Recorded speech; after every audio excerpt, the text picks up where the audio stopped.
Les députés de la 8e législature entament leur toute première session ordinaire. Plusieurs projets de loi et bien d'autres questions d'actualité seront au menu des 90 jours des travaux à l'Assemblée nationale. Nous y serons dans quelques instants pour les échos de la cérémonie d'ouverture. Les femmes à l'honneur cette semaine sur la RTB à l'occasion de la journée internationale à elle dédiée.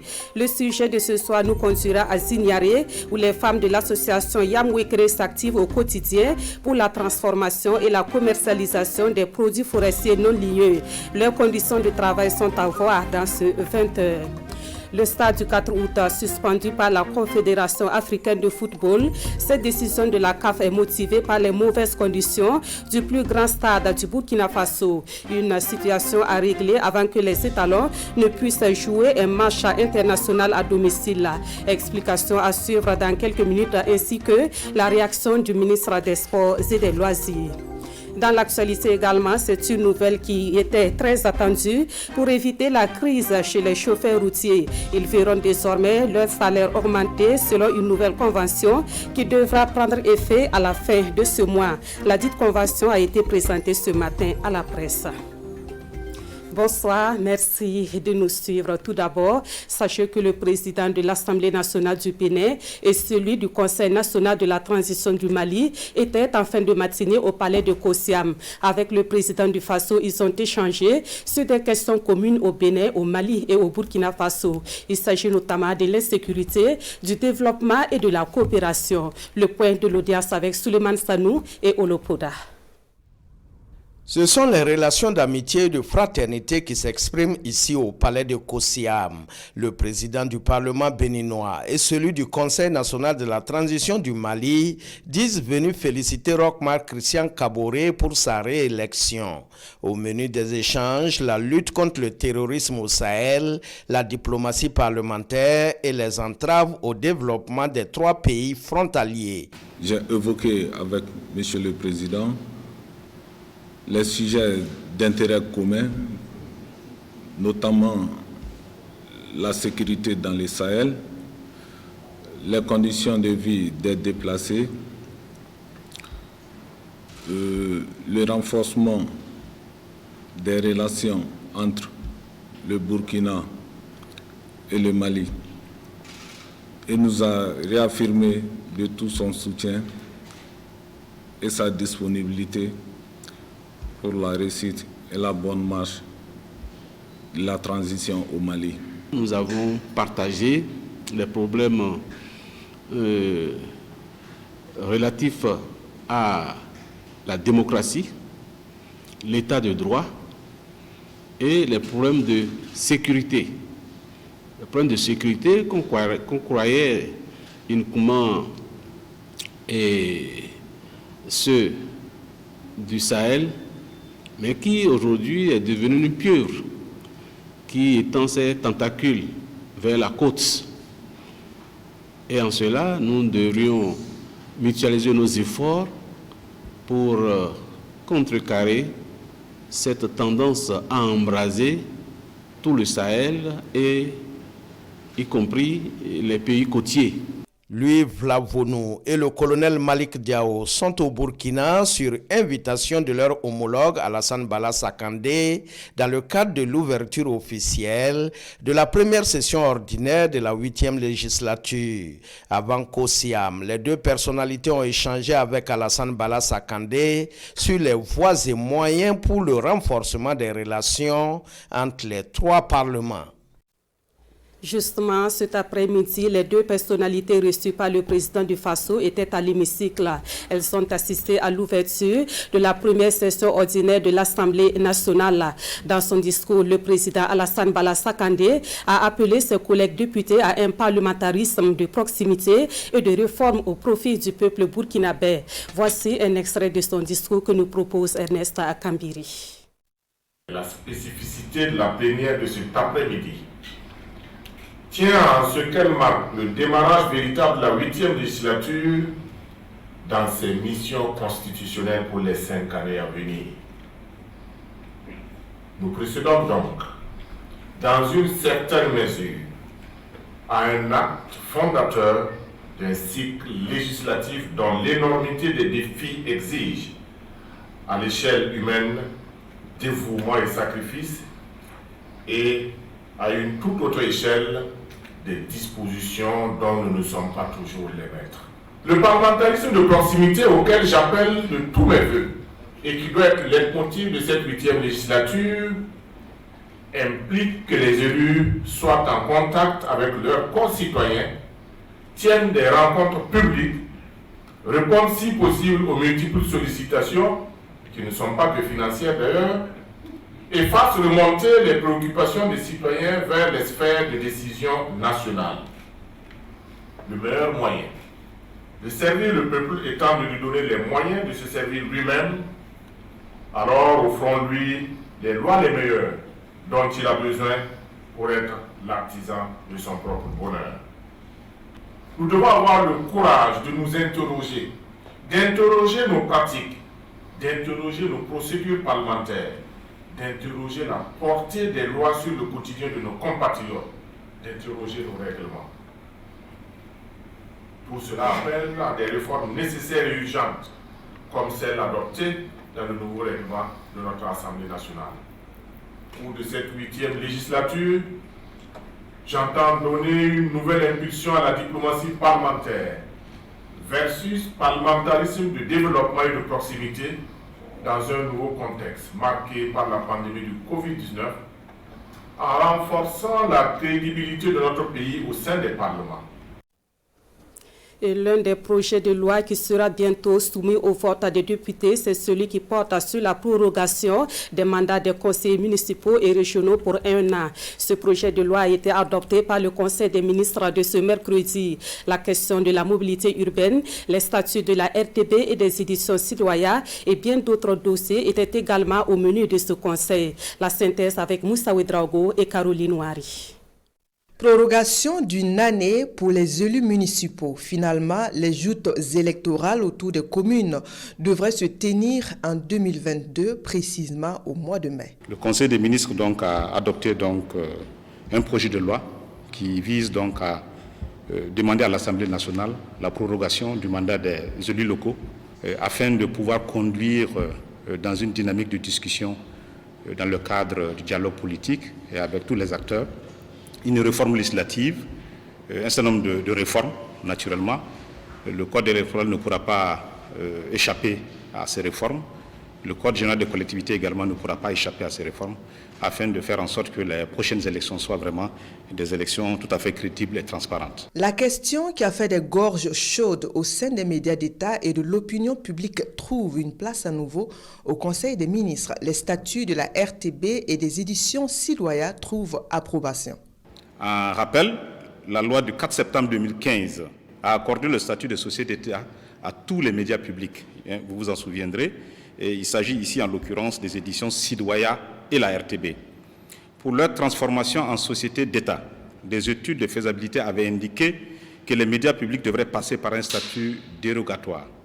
Et en janvier 2020, le gouvernement avait, par un décret pris le 15 janvier, avait octroyé à ces deux établissements publics un statut dérogatoire aux règles de la gestion de comptabilité publique.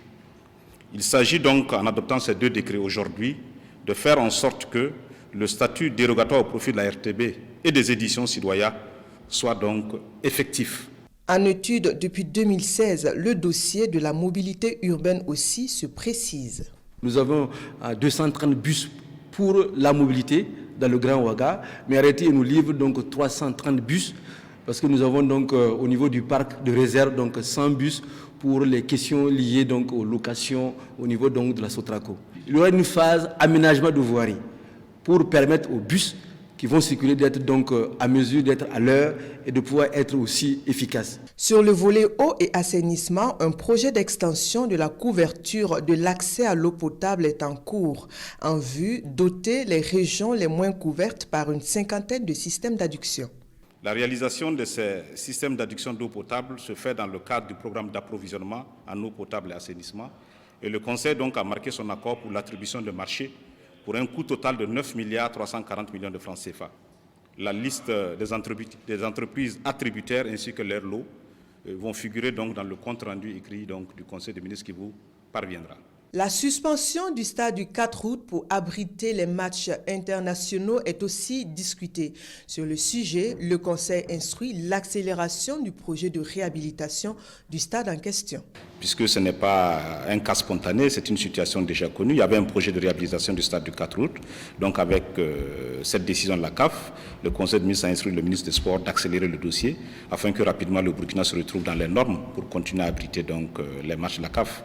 La dotation du nouveau département ministériel en charge de la réconciliation nationale d'une organisation nécessaire à son fonctionnement est aussi des sujets de ce conseil. Au ministère de l'économie et des finances, il y a l'adoption d'un décret portant la création d'une trésorerie pour l'ambassade du Burkina à Abu Dhabi aux Émirats arabes unis.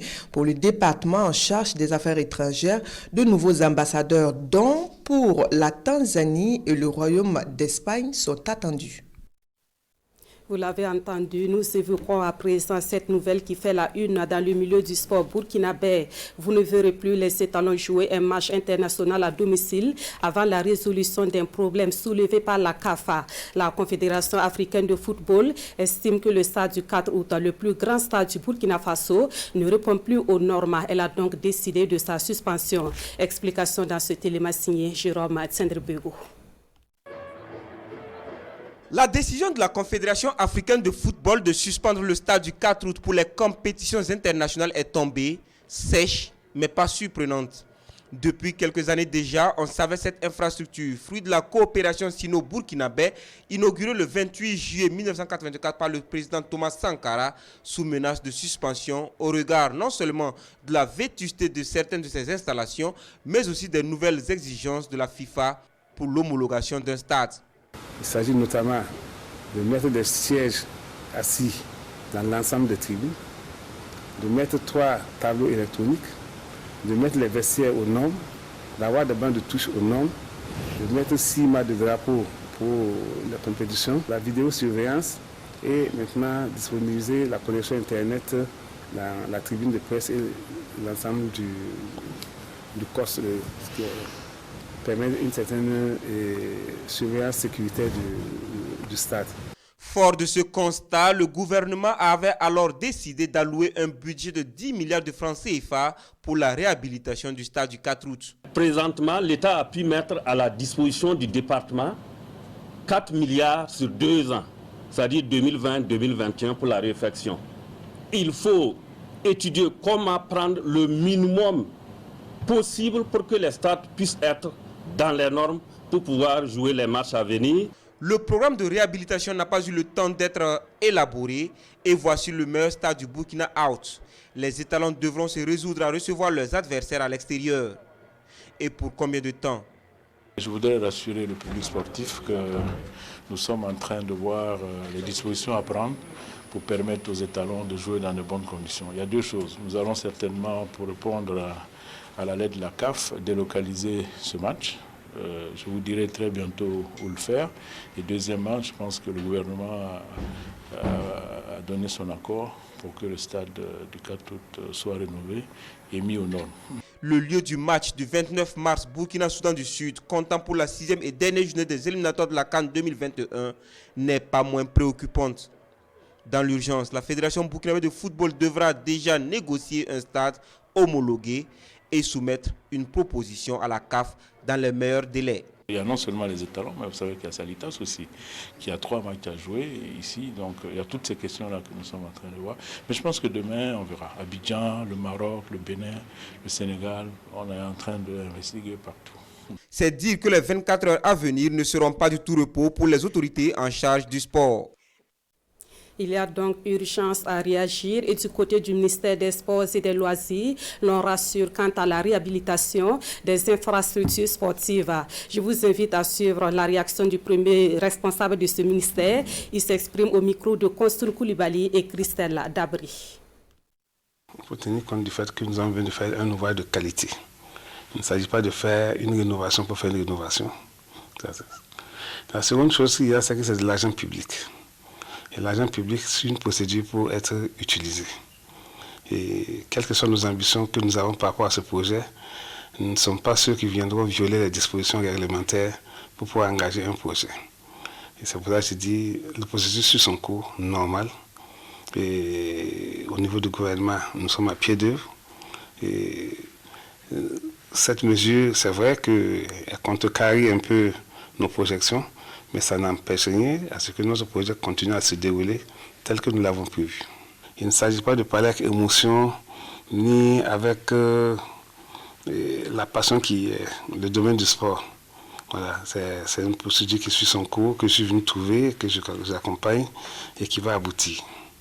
De toute façon, il y a eu un engagement du président du Faso là-dessus. Il n'y a pas de raison qu'on puisse douter du fait que ce stade soit réhabilité, qu'il soit au nord. Nous prenons acte de la mesure de la CAF. Nous allons prendre les dispositions pour permettre aux étalons de jouer leurs 2 derniers matchs dans de bonnes conditions. Nous allons prendre des conditions pour permettre à Salitas de commencer sa compétition dans de bonnes conditions. Mais au niveau ministériel, nous ferons tous les efforts nécessaires pour arriver à la réhabilitation du stade.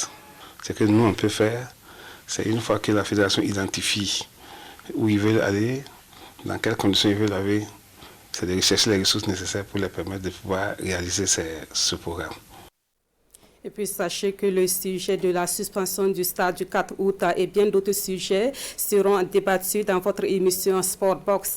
Et c'est tout à l'heure à 21h30 avec Jean-Modesta Ouedraogo et ses invités.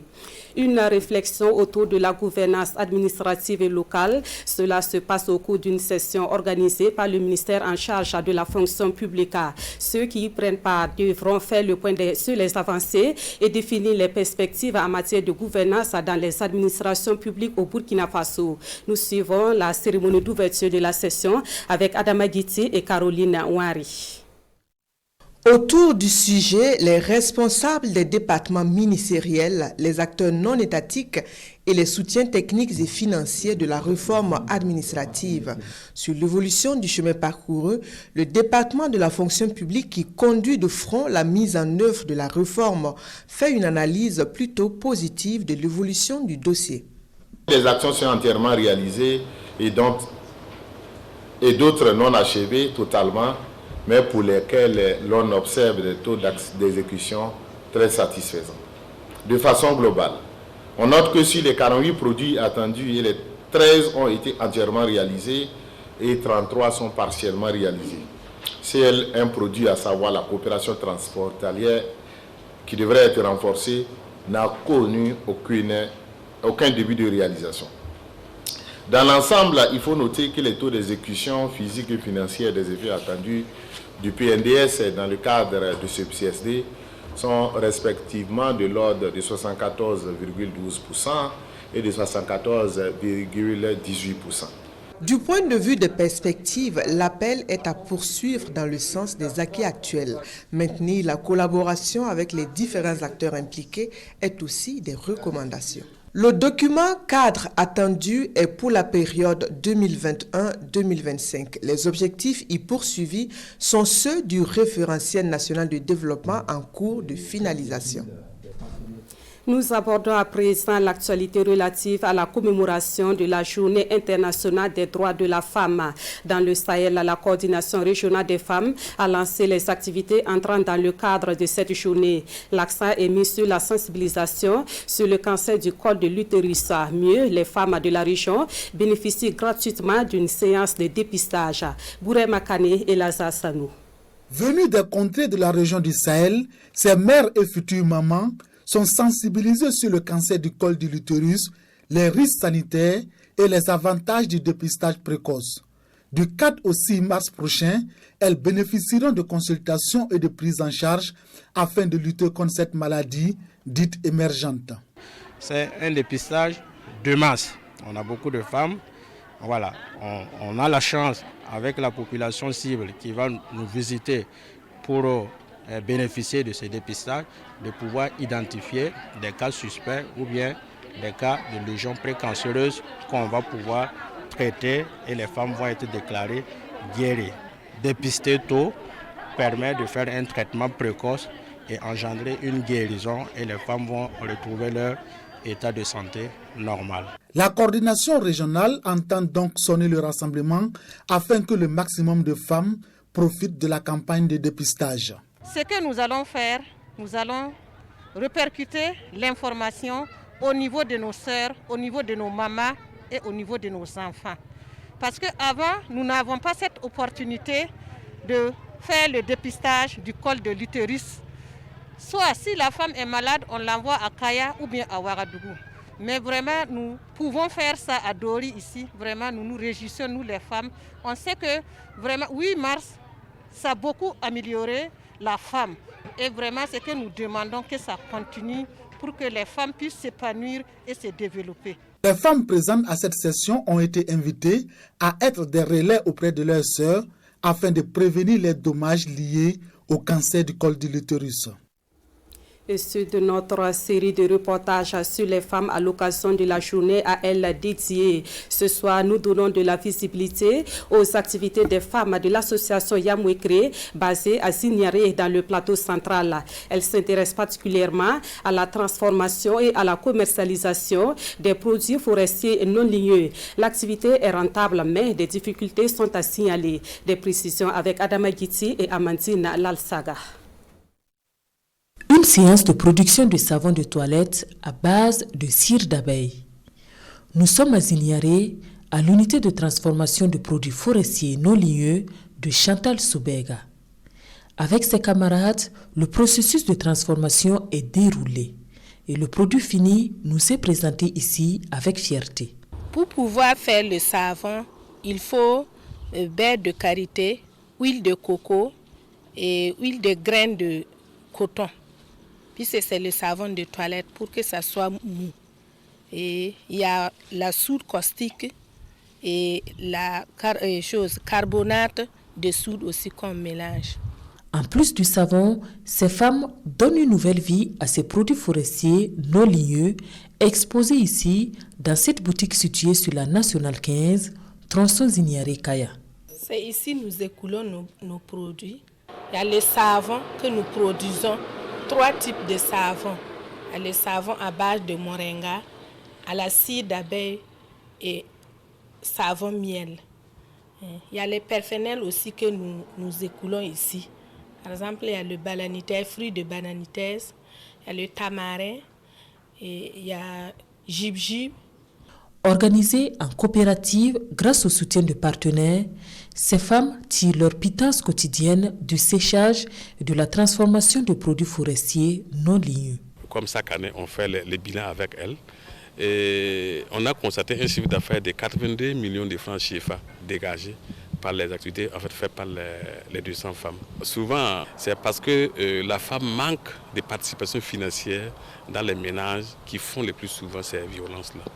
Alors, dès lors que les femmes ont commencé à produire des économies, à participer à l'école des enfants, assurer la santé, et même souvent même de remettre de l'argent concret à leur mari, nous voyons que la confiance s'est renforcée et la cohabitation est très intéressante dans les ménages. Une activité cependant confrontée aujourd'hui à des difficultés. On n'arrive pas à avoir les matières premières parce qu'il y a beaucoup d'usines qui sont fermées. Et puis le beurre de qualité aussi, on n'arrive plus à avoir des amandes de qualité parce que les gens ne sont plus en place. Beaucoup de déplacés, ils ne sont pas en place. Si on produit et puis ça finit, on va s'asseoir jusqu'à cet argent qu'on a eu là, on va prendre ça, bouffer jusqu'à ça va finir et puis on est là.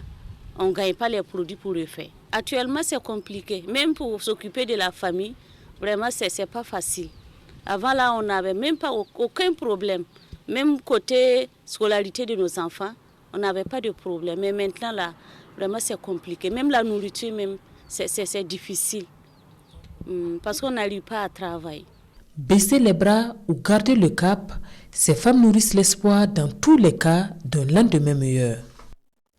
Cette question à présent, où en est-on avec les travaux de viabilisation de la Cité des journalistes, un projet de la société immobilière Abdoul Service? Pour le savoir, je vous amène sur le site pour un constat sur l'avancement des travaux. Les responsables de la société immobilière ont conduit des hommes et des femmes des médias sur le site en vue de les rassurer quant au bon déroulement du projet. Alidou Badsini et Ahadi Sandamba.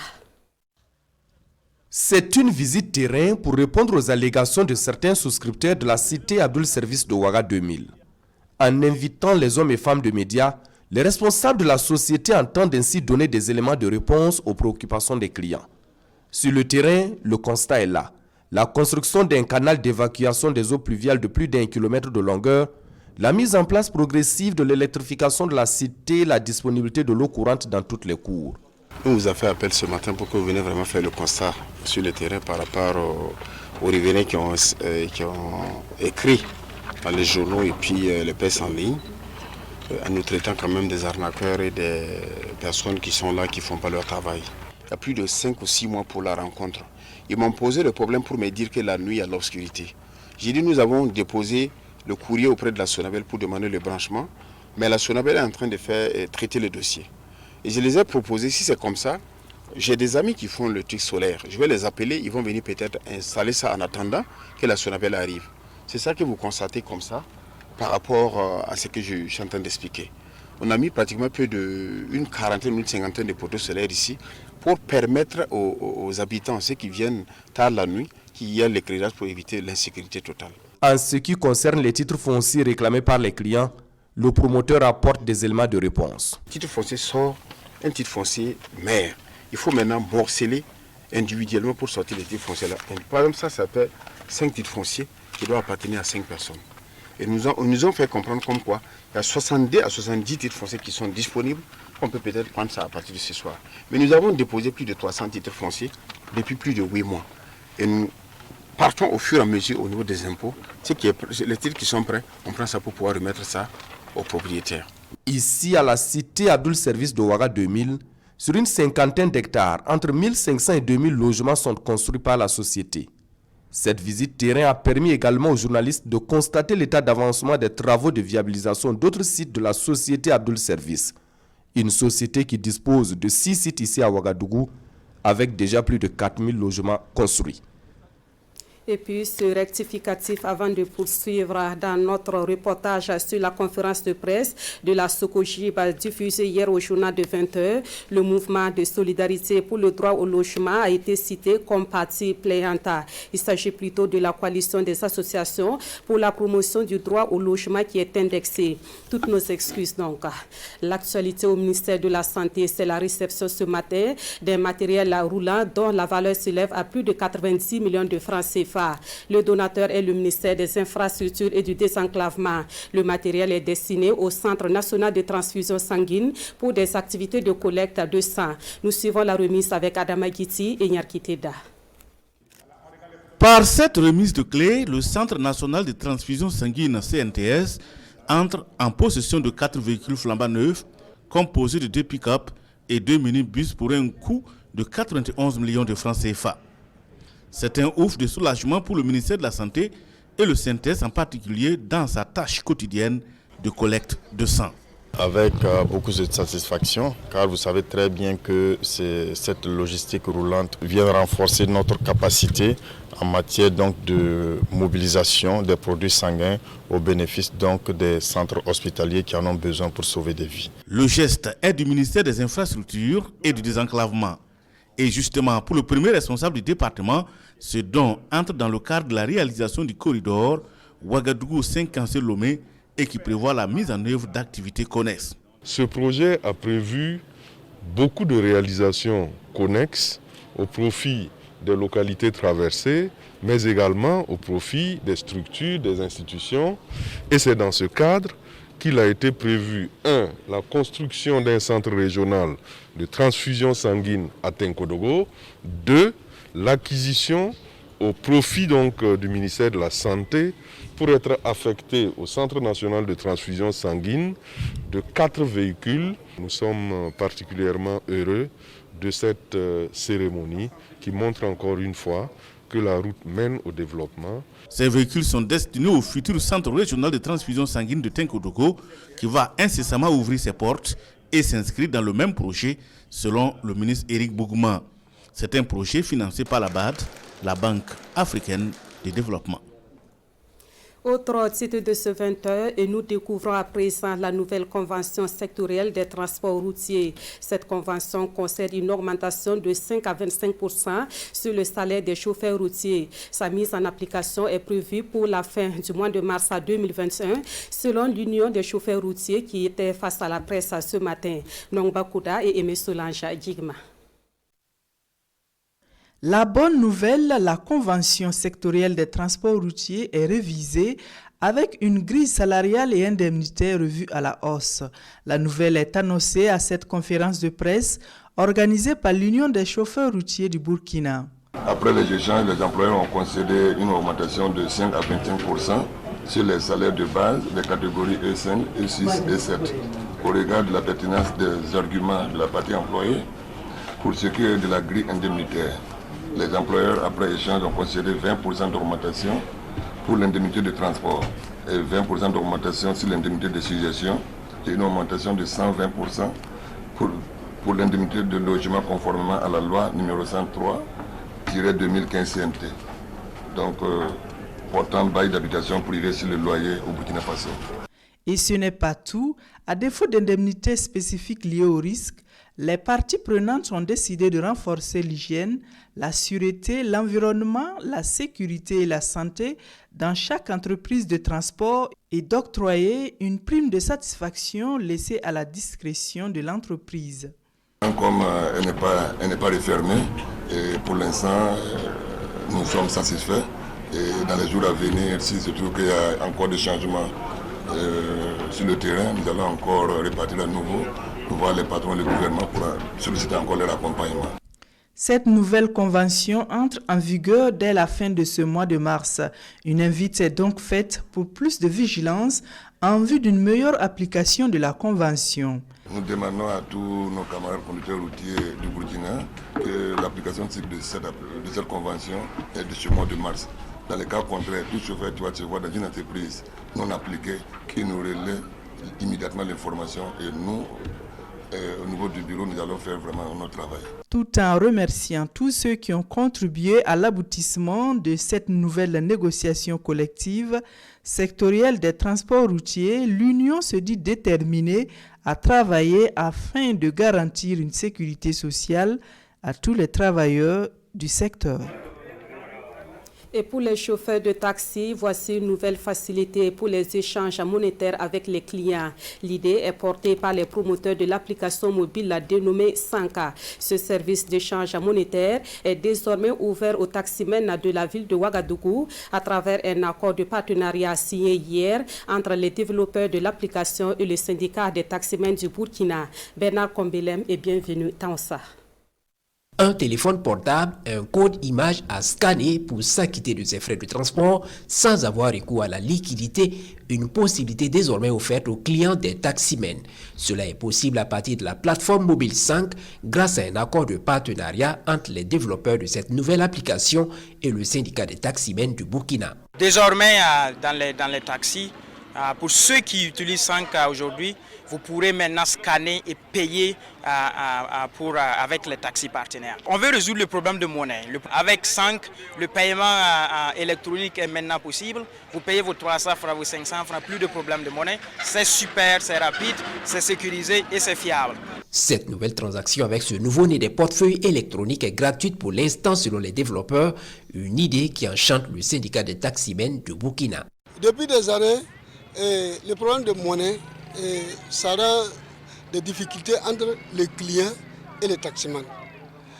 Bon, maintenant, quand 5 est venu vers nous, je pense que c'est une bonne chose qui va soulever nos défis. 5 aussi est venu. Bon, il y a d'autres qui vont négliger, d'autres qui vont dire, mais après ils vont savoir que c'est vraiment un outil de travail. Les taxis partenaires du système de paiement 5 se reconnaissent à l'aide de ce logotype, un service ouvert actuellement aux usagers des taxis de Ouagadougou. Et c'est la fin de ce 20h. Merci à vous qui l'avez suivi. Amandine Lalsaga vous retrouve à la présentation de l'édition de 23h. Merci de votre fidélité à la RTB.